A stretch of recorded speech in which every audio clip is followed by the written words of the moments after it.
buenos días a todos y bienvenidos a una nueva edición de nuestro espacio Omega 3 Insights. Hoy vamos a hablar precisamente sobre el omega 3 en el papel que tiene en la prevención y el tratamiento de patologías cardiovasculares. Hoy tenemos la suerte de entrevistar y charlar con el doctor Carlos Hernández, a quien enseguida pasamos a saludar, y antes de nada permitidme que os le presente. El doctor Carlos Hernández es cirujano cardiovascular y es médico funcional por la Universidad de Cartagena de Indias.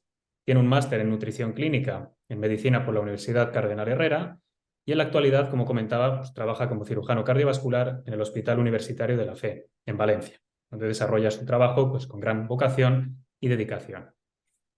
El doctor Hernández trabaja en prevención y reversión de enfermedades crónicas, especialmente las cardiometabólicas, como son diabetes, dislipemias, síndrome metabólico, hipertensión, obesidad, entre otras muchas. Y para ello, pues sigue un abordaje y un tratamiento individualizado para cada paciente. Doctor Hernández, es un placer tenerte hoy aquí, saludarte y poder conversar contigo. No sé si quieres ¿Qué, añadir algo más a la presentación y comentábamos. qué tal, Alberto? Buenas, pues, gracias por esa presentación. No, quizás lo único que quisiera matizar que ha habido un pequeño error ahí en lo que me has dicho, en lo que te has referido a mí, es con respecto al lugar donde trabajo actualmente. Mi formación la hice en el Hospital Universitario de la Fe, cirugía cardiovascular, y actualmente estoy en otro hospital que se llama Hospital Universitario de la Ribera, también en Valencia. Así que era simplemente eso, De que a acuerdo. veces se confunden esas cosas, pero nada que sea relevante para el desarrollo de esta charla, ¿no? Perfecto, pues tomamos nota. Muy bien, Carlos. Pues vamos a empezar, vamos a dedicar un primer bloque de introducción, un poquito para ir focalizando el tema. Queremos que nos cuentes de manera didáctica, en líneas generales, qué son las enfermedades cardiometabólicas y por qué, pues ahora mismo en la actualidad suponen pues, uno de los principales desafíos clínicos. Pues, por resumirlo, hacer un abordaje global de esta patología para que toda persona que nos esté escuchando entienda de qué estamos hablando. Tradicionalmente, la enfermedad cardiovascular ha sido enfocada desde el punto de vista de los factores de riesgo. Muchos años antes, por múltiples estudios, nos hemos dado cuenta que la hipertensión, el tabaquismo, las cifras de lípidos alteradas en sangre, pues llevaban a las personas a tener un mayor riesgo de tener eventos cardiovasculares. Pero, bueno, y todos los enfoques a mitigar esos factores de riesgo sí que han dado muy buenos resultados en el manejo de las patologías cardiovasculares, pero nos hemos quedado cortos. Nos hemos quedado cortos sobre todo en el enfoque y en el entender por qué esos factores son los que generan el riesgo cardiovascular. Entonces, durante mucho tiempo hemos jugado a lo que a veces yo llamo la medicina de cazar pájaros. Es que ves el pájaro, le disparas, o ves la hipertensión, le disparas a la hipertensión, ves el tabaquismo, le disparas al tabaquismo, que son cosas buenas, pero no nos estamos preguntando qué es lo que está haciendo que el pájaro huele, qué es lo que está haciendo que esos factores se presenten.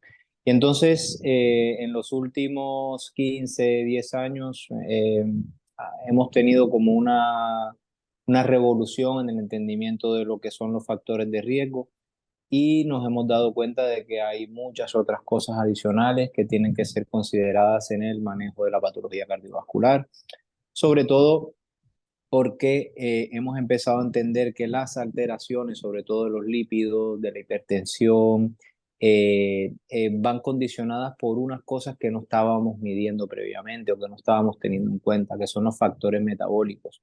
Hay un gran monstruo actualmente en nuestra sociedad, una condición, una patología que se llama la resistencia a la insulina. Entonces, esta resistencia a la insulina es el principio fundamental o la base que desarrolla, para que las personas entiendan, es como el principio fisiológico por el que se desarrolla la prediabetes, la diabetes, el hígado graso, en muchas situaciones la obesidad.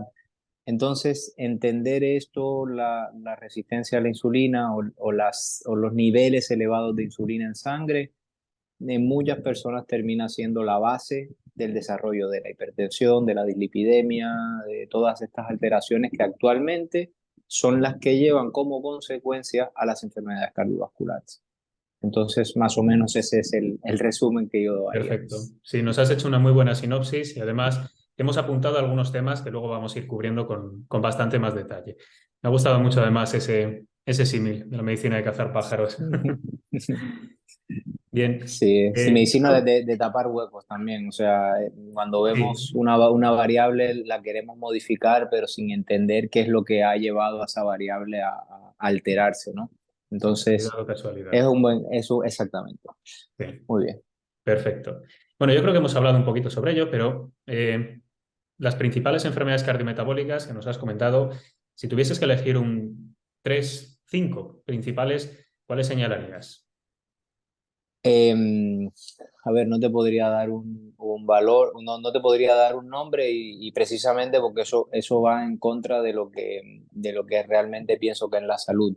Desafortunadamente, y digo desafortunadamente, como médicos nos han enseñado a ponerle nombres a las cosas, a poner etiquetas a las cosas. Tienes la presión alta, eres hipertenso, tienes alteración de los lípidos, tienes hipercolesterolemia, pero no nos han enseñado a analizar los motivos, las razones, los mecanismos subyacentes. Entonces yo desde hace un tiempo, desde que practico medicina funcional, desde que me adentré en este mundo, intento ni siquiera ver, no me interesan los nombres, o sea, los nombres de prediabetes o diabetes, esos son métodos para encasillar a las personas, métodos para hacer digamos, para que el médico tenga la facilidad de decirle a una persona diabética que este es tu tratamiento. O sea, como médicos Tratamiento. Sí, nos han enseñado a saber ponerle nombres a las cosas porque esos nombres tienen un tratamiento. Entonces no nos han enseñado a entender los mecanismos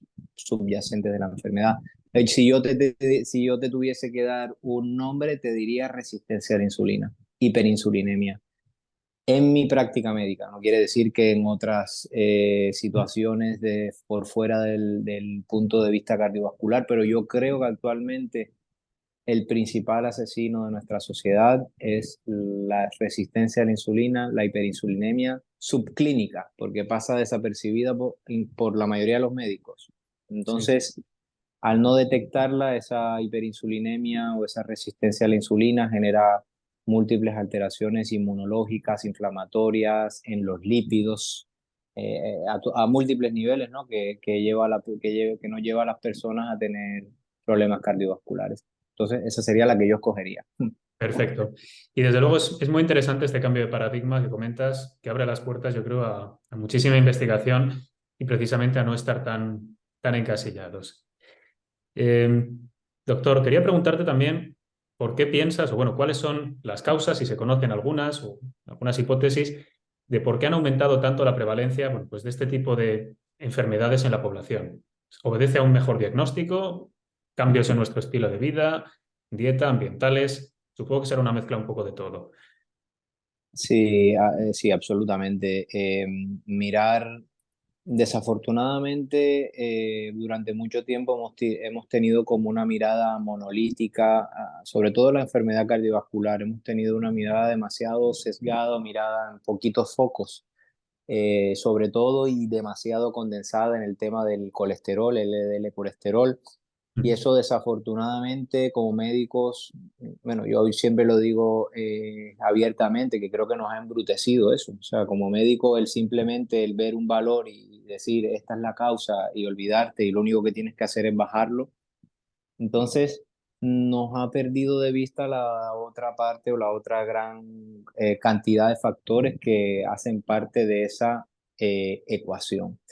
Creo que esa, para mí, si me preguntas honestamente, creo que esa es la principal causa, sobre todo porque al estar focalizados tanto en el LDL colesterol, hemos perdido de vista el resto de cosas metabólicas como la resistencia a la insulina que hablé previamente, que generan inflamación, disfunción de nuestro endotelio, en fin, más probabilidad de que esos lípidos adquieran características aterogénicas y eso pasa desafortunadamente desapercibido, porque el médico está solamente pensando en el azúcar, en la hemoglobina glicosilada y no se da cuenta de que antes de que una persona sea diabética o antes de que una persona sea prediabética o tenga hígado grasos, No, están pasando una multitud de cosas en tu fisiología que afortunadamente hoy podemos medir, pero nuestro enfoque médico, a la medicina convencional, le cuesta dar ese paso a que prevención no significa detección precoz de que eres diabético, de que eres, sino es detectar tus mecanismos antes de que se manifiesten. Y creo que estamos fallando en eso, Alberto. Perfecto, queda claro. Yo creo que es muy importante tenerlo en cuenta. Doctor, quería preguntarte también, bueno, ya hemos señalado algunos, pero por dejarlo así un poco claro, ¿qué nos puedes aportar? ¿Cuáles señalarías o cuáles dirías que son los principales factores del riesgo cardiovascular? Desde luego que tendremos aquí mucho campo para hablar de alteraciones lipídicas. No sé qué otros nos podrías añadir. Yo cuando, a ver, voy a hacer el intento de pensar que estoy hablando con un paciente y siempre intento hacer ese ejercicio con alguien que me pregunte por qué es lo que tengo que tener en cuenta, ¿no? Yo siempre le intento explicar a las personas que para ver la patología cardiovascular hay que entender todos los mecanismos implicados. Y esa enfermedad, la aterosclerosis, que es el mecanismo fundamental de las patologías cardiovasculares, es un proceso en el que están implicados en grosso tres factores. Factores de los lípidos, yo lo intento explicar como si fuese un trípode. Tienes tres Ujú. patas, tres grandes patas. Una de esas patas son los lípidos, otra pata es la función del endotelio, que el endotelio es esa capa que recubre todas nuestras arterias. Y por otro lado están los factores inflamatorios e inmunológicos. Entonces, hay factores de los lípidos, de los propios lípidos, que los hacen más propensos a que puedan traspasar esa barrera de protección que tenemos en nuestras arterias y que los lípidos se empiecen a acumular ahí en el espacio subendotelial.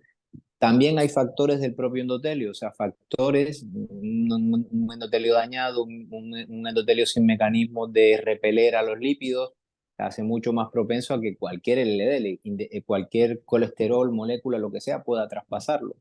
Y Ujú. luego ya una vez que las moléculas de los lípidos, de LDL o ApoB, que son los barquitos que transportan el colesterol, una vez que han traspasado el endotelio y están ahí en el espacio subendotelial, ya ahí lo que viene es un proceso inflamatorio, un proceso inmunológico. Entonces, el que la persona tenga la capacidad de no hacer una inflamación crónica, de no hacer un proceso que una culebra que se muerde la cola, que se retroalimenta, es importantísimo a la hora de poder prevenir, tratar o como lo quieran llamar, ¿no?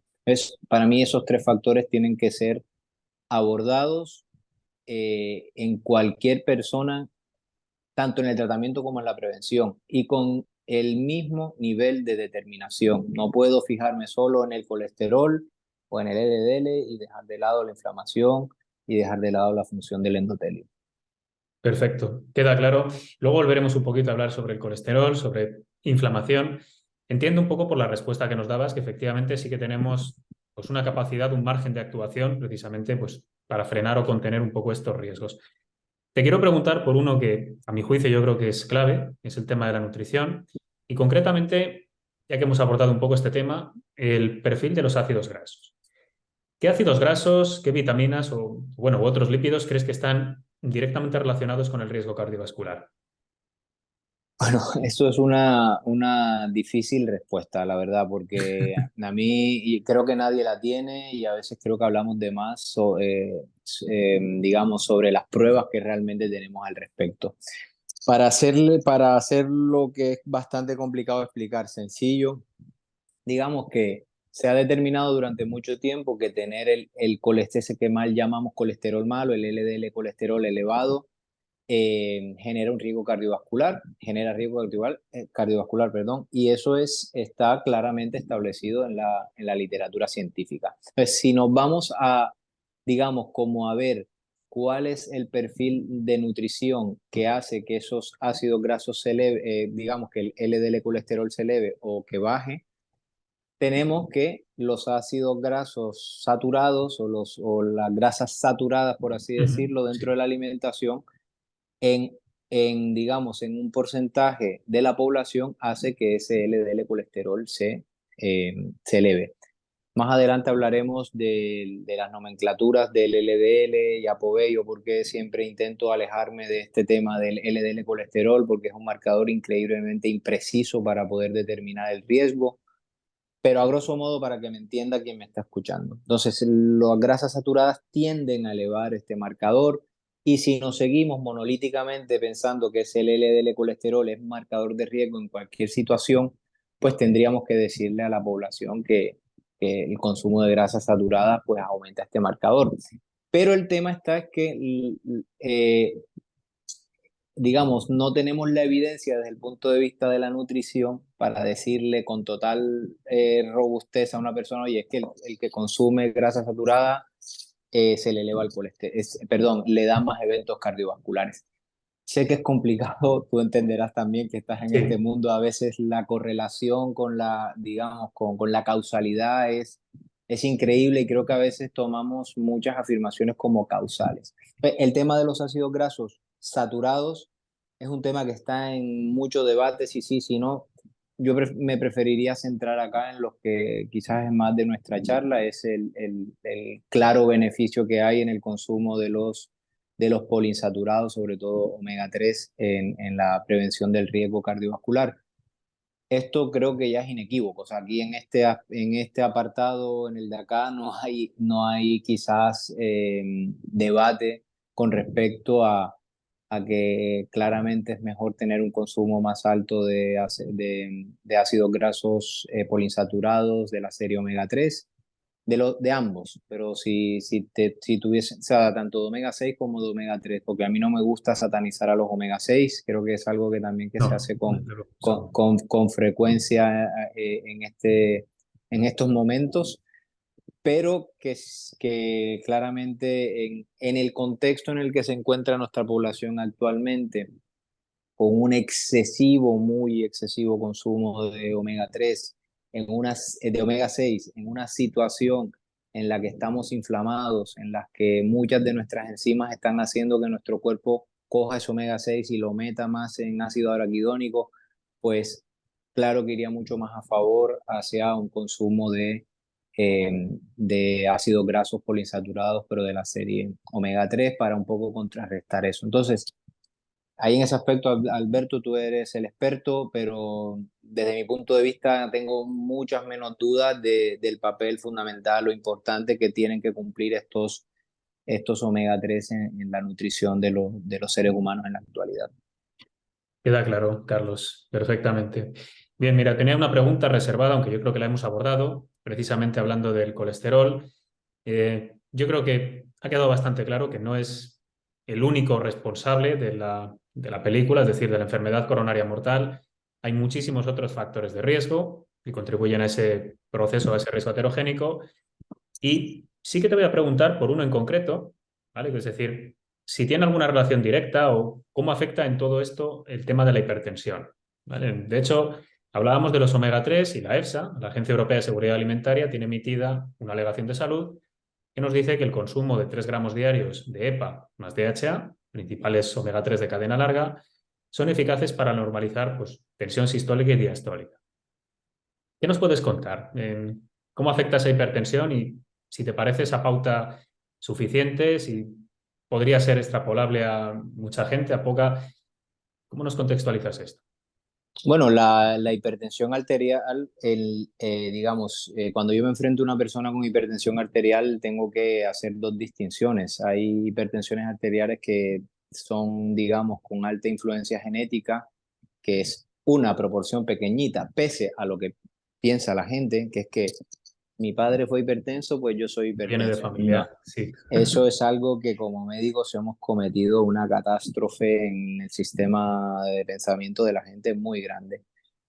Pero la gran mayoría de las personas están en hipertensiones que son secundarias, o sea, algo le está pasando a esa persona que su cuerpo como mecanismo de defensa eleva la tensión arterial. Entonces, esos son mecanismos adaptativos. La persona eleva la tensión arterial por algo que le está pasando. Entonces, esa mecanismo adaptativo que es la hipertensión arterial, esto se ha demostrado así de forma inequívoca. Cuanto más se eleva esa presión arterial, es más probable la incidencia de enfermedades cardiovasculares. Y de ahí que quizás si hay algo a lo cual tienes que darle más relevancia en el transcurso de la vida de todos los seres humanos, debería ser la tensión arterial controlada. Entonces yo en ese aspecto me autocatalogo como un nazi, o sea, no creo que se deba hacer permisivo, digamos, con las cifras de tensión arterial elevada, porque esto en cualquier momento de la vida te genera riesgo de ictus, de patologías cardiovasculares, los cuales son los principales asesinos de nuestra sociedad, ¿no? Entonces, si estamos en el campo de que queremos vivir más, de que queremos tener calidad de vida, la hipertensión es uno de los principales focos de mi atención médica. Evidentemente, cuando analizas a una persona con hipertensión, hay muchos factores que generan la hipertensión. Y como bien mencionabas tú, los omega 3, la deficiencia o la mala composición de ácidos grasos de nuestras membranas celulares genera muchas veces predisposiciones en las personas a que no tengan la capacidad de adaptarse o disminuir la inflamación o de contrarrestar en algunos casos las injurias que recibimos todos los días, ¿no? Entonces aquí los omega 3 se convierten en una poderosa estrategia que ayuda desde múltiples puntos de vista a modular el tono simpático, a mejorar la composición de nuestras membranas celulares, por su capacidad antiinflamatoria, mitigar, en fin, a todos los efectos que tenemos dañinos durante el día, a la capacidad también de mitigar los efectos de los ROS, del oxígeno, en fin, que creo que hace parte dentro del arsenal que tenemos, no es el único, pero que debe ser considerado en toda persona que tiene hipertensión. Perfecto, Carlos. Muy bien. Ya por último, bueno, pues para cerrar un poco este capítulo, voy a remitirme, te voy a preguntar por un tema estrella que nos has trasladado al principio, que es la resistencia a la insulina. Si estoy en lo cierto, tal y como hemos hablado, la resistencia a insulina podemos considerarlo un estadio previo a la diabetes, tal y como hablábamos, y quería preguntarte si en esta situación los ácidos grasos omega 3, el DHA y el EPA, pueden mejorar la sensibilidad a la insulina y disminuir, bueno, pues en lo sucesivo el riesgo a que, bueno, pues podamos tener una diabetes mellitus de tipo 2. Vale. Cada vez que lo mismo, me enfrento a una persona con resistencia a la insulina, lo que a mí personalmente empiezo a pensar directamente es en las causas, en lo que ha llevado a esa persona a eso. Entonces, la resistencia a la insulina tiene muchas causas, pero por resumirlas, las grandes y las importantes es nuestra alimentación, una alimentación inflamatoria, con déficit de muchos nutrientes, muchas veces cargada en azúcares refinados, en fin, alimentos procesados. Luego tenemos la pobre actividad física, el estrés físico y psicológico y la falta de sueño. Digamos que esos 4 o 5 son los principales factores que llevan a las personas a tener resistencia a la insulina. Generalmente, el abordaje de la resistencia a la insulina, si no te focalizas en estas 4 cosas, puedes estar dándole lo que tú quieras a la persona. Lo que estás es haciendo, disparándole a los pájaros. Estás disparándole a los pájaros. No estás preguntándote más nada. Entonces, dentro de las herramientas que tenemos también para ayudar a las personas en este aspecto, los omega 3 también entran a la escena de forma importante. Sobre todo porque también se ha demostrado por múltiples estudios que la modificación de las membranas celulares de nuestras células con más composición de ácidos grasos omega 3 mejora la sensibilidad a la insulina. Esto se ha demostrado en múltiples estudios. Y también mejora otro perfil, que es lo que pasa en los diabéticos. Los diabéticos tienen una gran producción de triglicéridos a nivel hepático. Cuando tú pones omega 3 se disminuye la cantidad de triglicéridos que es exportado por tu hígado. Y eso a la vez, ya esto es una respuesta un poco más elaborada, un poco más adelantada, pero disminuye también la cantidad de partículas aterogénicas. Y disminuir la cantidad de partículas aterogénicas es otro, o sea, ahí estamos abordando desde múltiples puntos de vista el tratamiento de una persona que tiene resistencia a la insulina y que por eso tiene riesgo cardiovascular. Abordas los lípidos, abordas la inflamación. Entonces abordas 2 cosas al mismo tiempo que son importantísimas para ayudar a esa persona. Queda claro, doctor Hernández. Perfecto. Bien, vamos a continuar en un siguiente capítulo hablando, bueno, profundizando un poquito más en el tema de la diabetes, dislipidemia, obesidad y el síndrome metabólico. Yo creo, bueno, lo hemos cubierto, pero por resumir un poquito, porque esto puede ser de mucho interés para gran parte de nuestros oyentes, eh, existe un importante riesgo cardiovascular en personas diabéticas de tipo 2, esas, digamos que las que no siguen unas recomendaciones clínicas o nutricionales mínimas. Deduzco que la respuesta aquí es rotunda, es un sí, evidentemente como nos trasladabas. Y bueno, si nos puedes añadir algo más, o sea, ¿qué tres, cuatro consejos les darías a estas personas que, bueno, pues ya tienen, como decimos, ese riesgo de diabetes de tipo 2? Yo les recomendaría sobre todo que no miren su enfermedad, su riesgo desde una perspectiva muy focalizada, que entiendan que, que lo que tienen existe grandes probabilidades de revertirse, tiene grandes probabilidades de tirar para atrás, que saquen de su mente eso que le hemos dicho a la gente durante tantos años, que eres diabético y te vas a morir diabético. Eso es una mentira muy grande.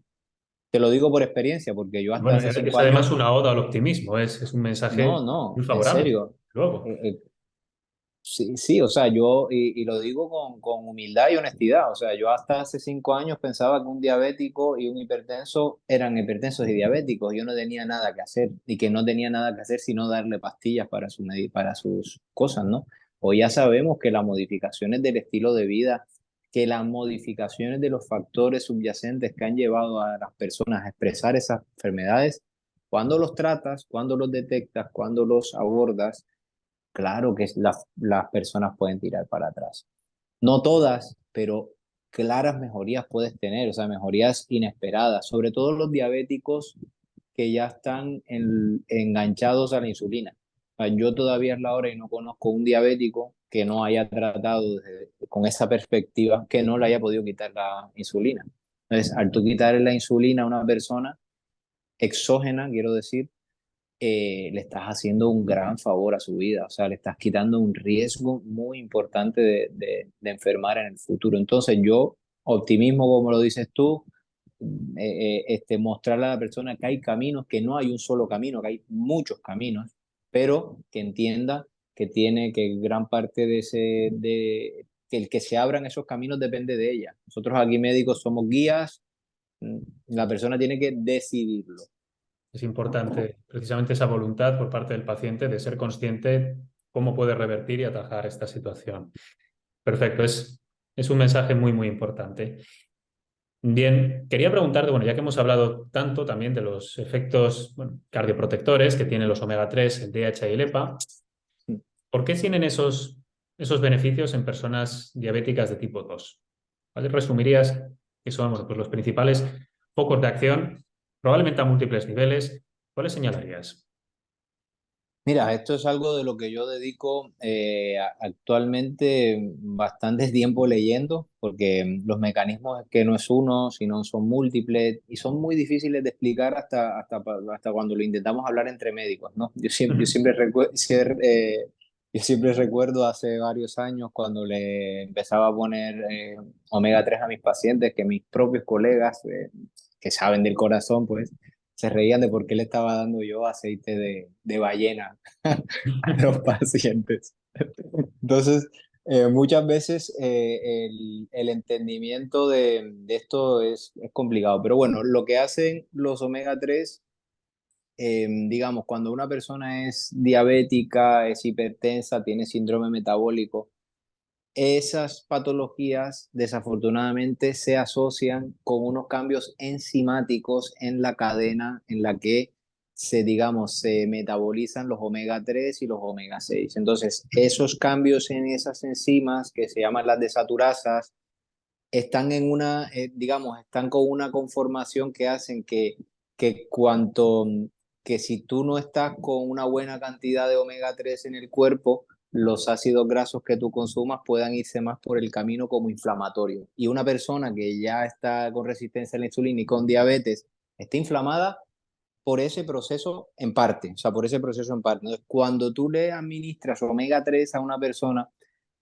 que está en esa situación, le estás mejorando el perfil de composición de los ácidos grasos que tiene en la membrana de sus células y estás favoreciendo al mismo tiempo que esas enzimas empiezan a trabajar en otra dirección, que empiecen a estar un poco más equilibradas. Equilibrados. Exactamente. Entonces, eso para mí es fundamental porque la inflamación sistémica es otro de los asesinos de nuestra sociedad y si lo abordas desde ese punto de vista, pues sirve, ¿no? Todo lo que pueda aportar en ese Sí. proceso fisiopatológico, yo siempre lo tengo en cuenta.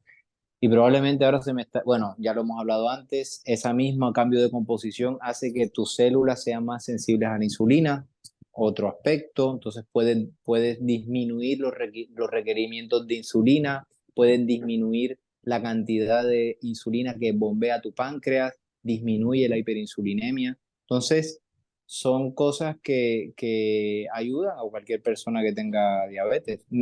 Es algo que yo. Ah, bueno, y lo de los triglicéridos también lo hemos hablado previamente. Sí, Si ahora, tienes ahora te iba ese a mismo. preguntar por ello, además, Vale, sí. vale. Bueno, ya está, era eso. Perfecto, queda claro, doctor.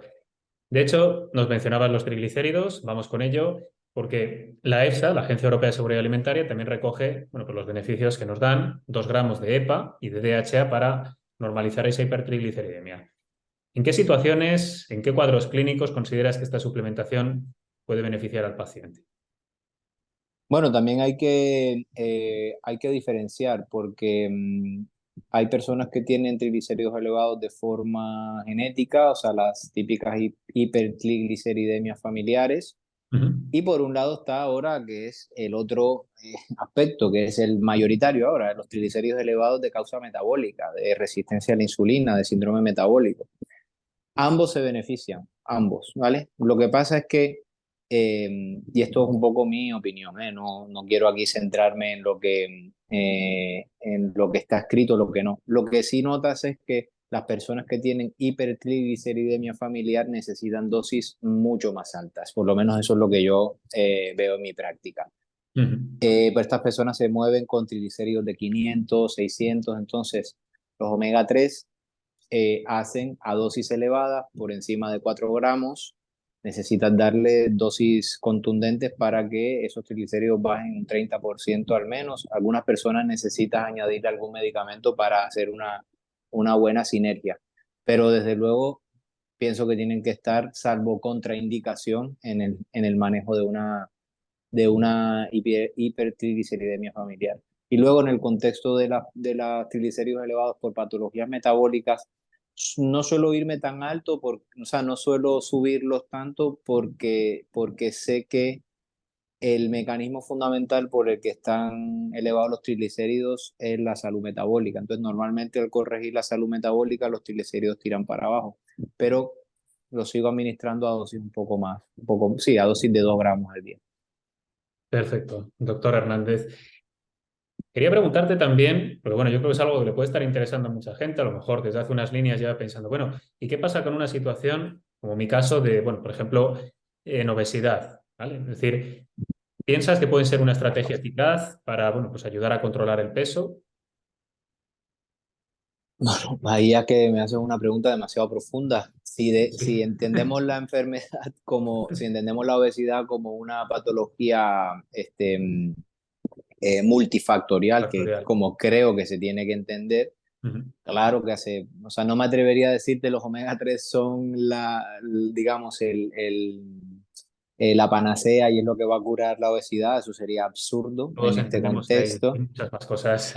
Exactamente, en ese contexto, pero desde luego son una herramienta que nos puede ayudar mucho porque la persona que es obesa generalmente es resistencia a la insulina, generalmente está inflamado y generalmente esa inflamación o esa liberación de citoquinas proinflamatorias que hacen los adipocitos, sobre todo a nivel intraabdominal, genera más resistencia a la insulina y muchos más problemas. Entonces, si tenemos un mecanismo por el cual disminuir la cantidad de citoquinas proinflamatorias o por lo menos ayudar al cuerpo a que se equilibre, creo que sería benéfico para cualquier obeso, ¿vale? Pero como siempre digo, el omega 3 sirve, pero tenemos que abordar las causas Combinación fundamentales. con, efectivamente, un estilo de vida. Genial. Luego dedicaremos precisamente un capítulo para abordar, bueno, pues otros muchos otras muchas pautas de estilo de vida saludable. Quería preguntarte por último, ya para cerrar este capítulo, si, bueno, ya que hemos estado hablando tanto de los niveles de ácidos grasos omega 3, en qué casos resultan más favorables, no cometer el riesgo tampoco de tener precisamente un exceso. ¿Crees importante poder testar el índice omega 3 en pacientes con riesgo cardiovascular previo, pues, a una suplementación? Parece una estrategia importante. En una, digamos, en un escenario perfecto, ideal, idóneo, donde todos entendiésemos esto, pues claro que para mí sería, y para mí lo es, o sea, lo que para mí es importantísimo hacerlo, pero tengo que tener claro en el mundo en el que vivo, en la situación en la que estoy. Yo practico medicina en hospital público y también hago medicina pues por parte privada. Y te das cuenta que no puedes, tú puedes creer que es lo perfecto hacerlo y creo que lo es, o sea, debería ser obligatorio saberlo antes de iniciar un tratamiento, pero sabes que no lo puedes hacer en todas las situaciones. Eh, Creo que el saber ese dato es lo que marca muchas veces, alguna vez lo hemos hablado antes, Alberto, en Sí, charlas internas, creo que ese saber ese dato es lo que marca la diferencia en muchas personas o muchos estudios clínicos que se han realizado previamente, en los cuales algunos no han mostrado beneficios suficientes y en otros casos en los cuales hemos obtenido, digamos, como eventos adversos por la administración de los omega 3. Sin saber ese dato, sin saber que lo que tú le estás administrando a esa persona realmente lleva a esa persona a unos niveles adecuados de ácidos grasos en sus membranas, siempre vamos a estar disparando, o sea, vamos, usando la misma medicina para todos, que yo siempre he considerado que esto claro. es un error Sí, fundamental de no se cómo puede. hacemos las cosas ahora. Desde luego. Coincido plenamente. Queda claro. Sí, no, ojalá lo pudiésemos hacer y ojalá esto entrase dentro de lo que tú le puedas pedir a tu paciente en la seguridad social. Ojalá todo fuese así, pero sabemos que es complicado y normalmente tienes que hacerlo por laboratorios privados y Sí, explicarle a lo la veo así. persona digamos, la importancia que se merece, que ya eso es un tiempo explicarle a la persona Sí. la importancia. Desde luego, entendemos la situación. Perfecto, Carlos. Bien, ya para finalizar, vamos a dedicar un último capítulo donde me gustaría que hablásemos un poco, bueno, o que nos trasladases algunas recomendaciones y pautas, pues, para tener un estilo de vida más saludable. Eh, no solamente, o dejando un poco al margen las patologías cardiovasculares, hemos hablado anteriormente, bueno, pues del papel o vamos, del colesterol, la salud cardiovascular. Y hay, hoy en día, pues tú mejor que yo sabes que hay muchísimas personas que están, pues, en un tratamiento crónico, precisamente con estatinas, pues para bajar los niveles de colesterol. Mm, ¿Crees que es importante en este tipo de pacientes algún tipo de suplementación para, bueno, para que no se cometan, bueno, pues otros riesgos derivados de la administración o el consumo de estatinas de manera continuada?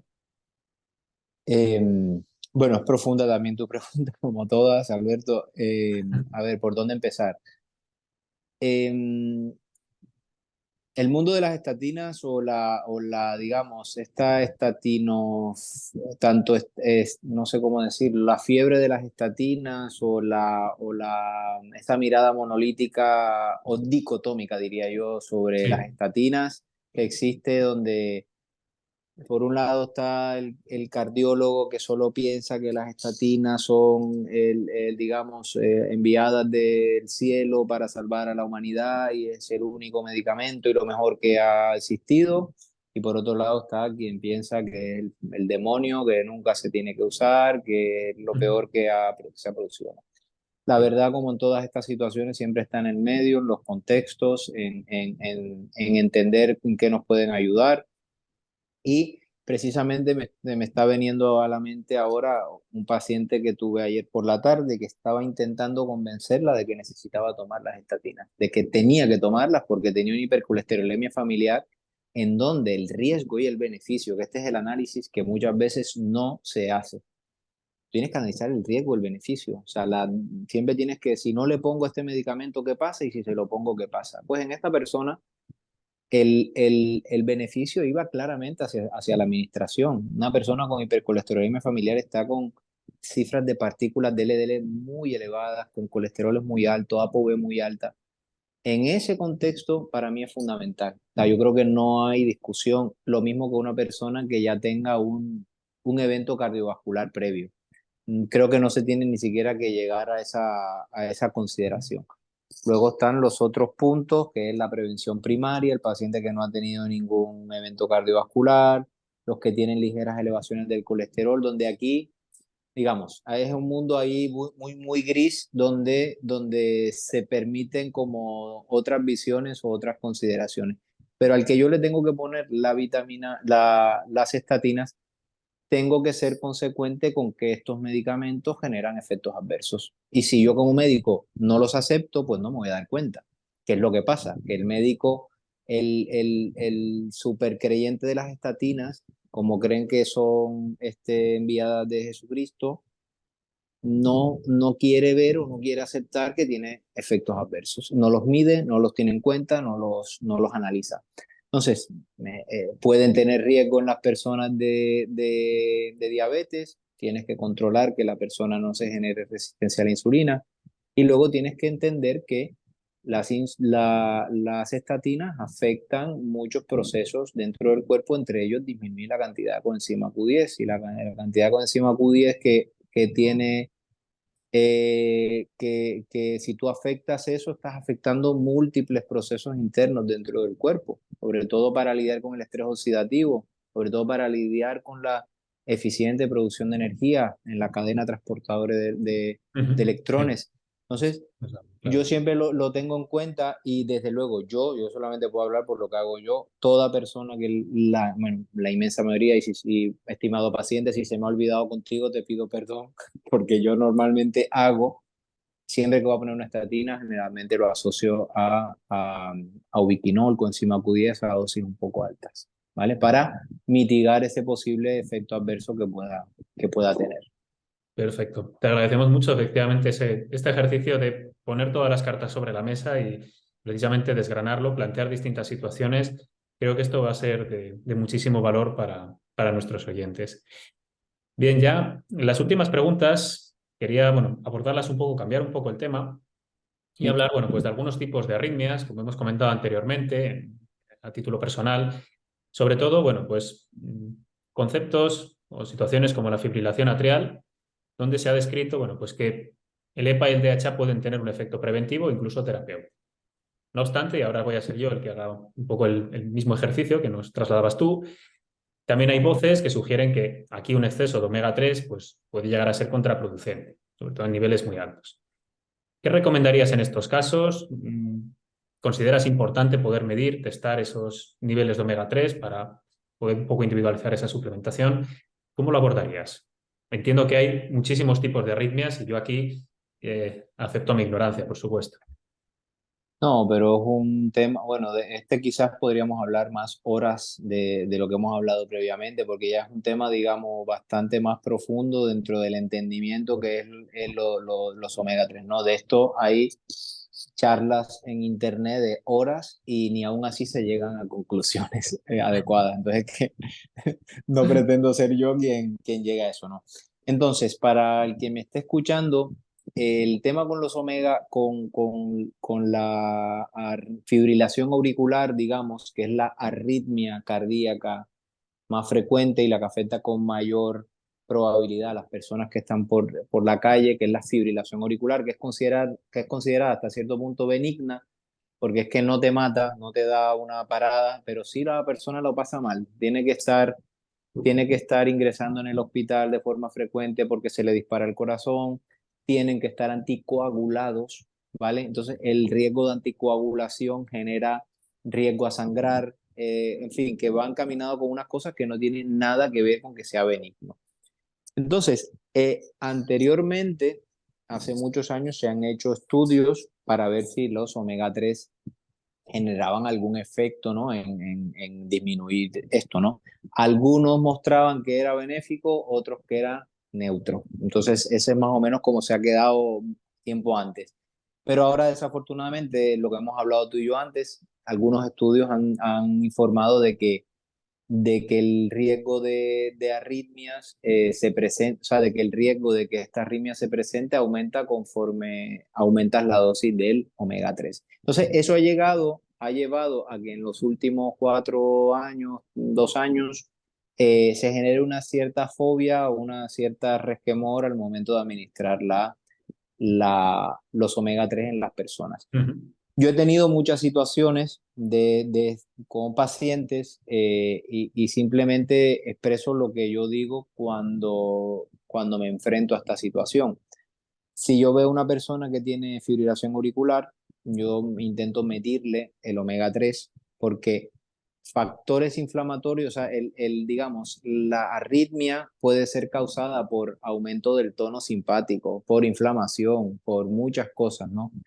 Y si yo mido el omega 3 y me doy cuenta de que esa persona es deficiente, para mí uno de los principales cosas que voy a hacer para mejorarle a esa persona es corregirle eso. Y probablemente con eso le esté ayudando a su arritmia.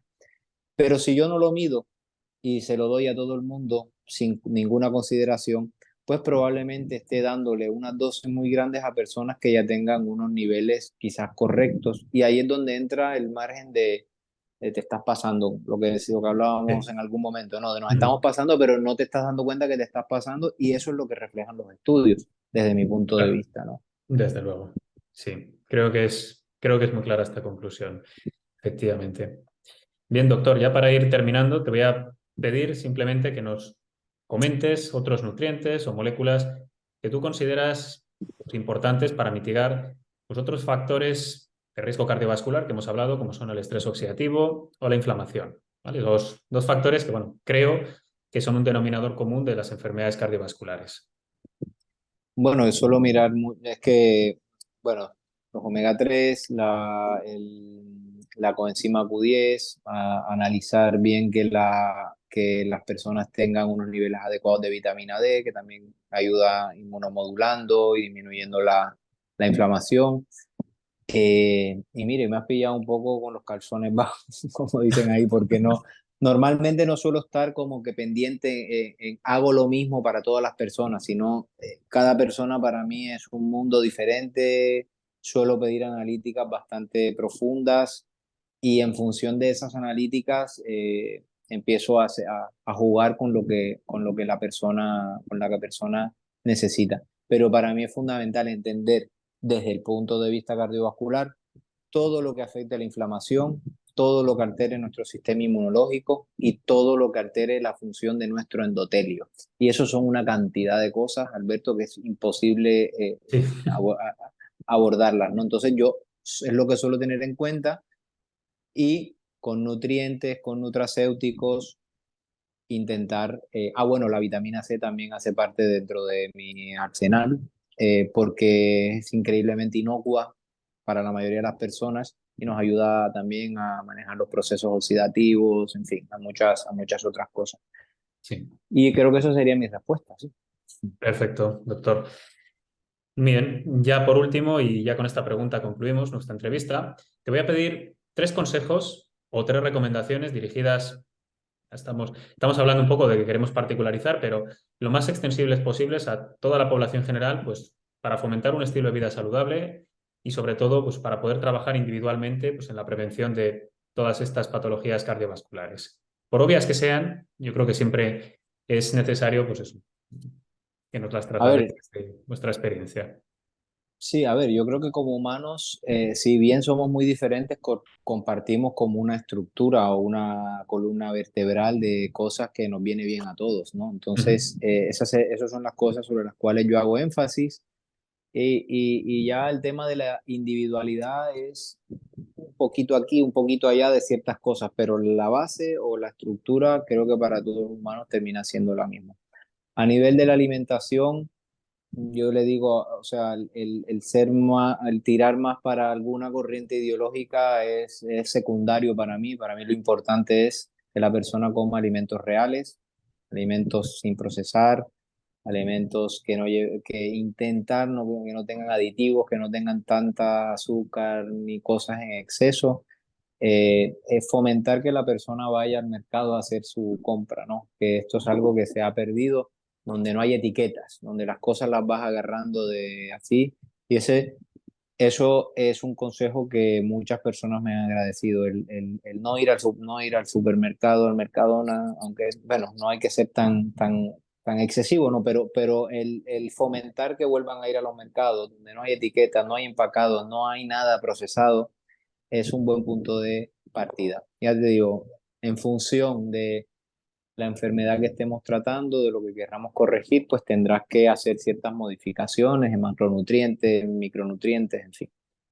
Luego, orientarnos mucho más con los ciclos circadianos. Vivimos en una sociedad que está totalmente alterada desde ese punto de vista. El tema de la luz artificial, los móviles, los ordenadores, todo eso ha generado una disrupción de nuestro ciclo circadiano que, que yo creo que la gente aún no se está dando cuenta de la magnitud de lo que estamos haciendo al cuerpo, ¿no? O sea, nosotros no hemos tenido luz nunca. En los últimos 100 años es que hemos tenido luz por la noche. ¿Ya? Entonces, nuestro cuerpo nunca está acostumbrado a eso. Estamos durmiendo de media 1 hora y media menos que hace no sé cuántos años. Eso genera una cantidad de alteraciones en nuestro sueño, en nuestros procesos de reparación, que luego acaban en enfermedades, como enfermedades neurodegenerativas y cardiovasculares. Entonces, orientarnos, intentar no tener luz por las noches, intentar dormir por las noches, despertarnos por las mañanas, no hacer, en fin, intentar estar orientado con el sol. Y el otro mecanismo o el otro proceso el cual yo incentivaría a las personas a tener un poco más o sea, que lo viesen como la pastilla, la mejor pastilla de todas, es la actividad física, es porque esa pastilla afecta a toda nuestra fisiología. Digamos, no hay un solo mecanismo por el cual la actividad física no sea benéfica para nosotros, sobre todo cuando se hacen las dosis adecuadas, sin muchos excesos, pero la dosis correcta para la mayoría de las personas a nivel metabólico, a nivel inflamatorio, a nivel de regulación de todos nuestros sistemas. Para mí es una herramienta fundamental y cuando la persona no quiere actividad física, yo tengo que explicarle y hacerle entender de que ella misma es la que está poniéndose dardos en su salud. O sea, cuando una persona no hace actividad física de fuerza, cuando no hace actividad física aeróbica, que son pilares fundamentales de la longevidad y pilares fundamentales para poder prevenir enfermedades cardiovasculares. Y nada, Alberto, eso serían mis cálculos. Coincido plenamente contigo en este último punto. Pues, Carlos, nada, simplemente comentarte que ha sido un verdadero placer tenerte hoy con nosotros aquí en este espacio Omega 3 Insights. Una vez más, poder volver a hablar contigo, que siempre es un placer y es muy enriquecedor. Nos has dado una información muy valiosa, de gran valor, que seguro que todos nuestros oyentes, vamos, lo van a tener en muy alta estima. Y bueno, simplemente, nada, agradecerte de nuevo todo tu tiempo, para toda la información y la experiencia y nada, esperamos vernos muy próximamente y volver a hablar. Un Bueno, placer. nada, yo también quiero agradecerte a ti, siempre te lo he dicho, disfruto mucho de estas conversaciones contigo porque eres una persona que mira todos estos temas siempre con el soporte científico, sin fanatismo, todo como tiene que verse, ¿no? Con todas las perspectivas, con mente abierta y aprendo mucho de ti también. Así que te lo agradezco, para mí es un placer haber estado aquí y compartir experiencias. Y espero que a las personas que nos hayan o que nos escuchen, que les sirva de algo. Estoy seguro que sí. Muy bien, Carlos. Pues un placer y estamos en Hasta contacto. luego. Hasta Hasta la próxima. luego.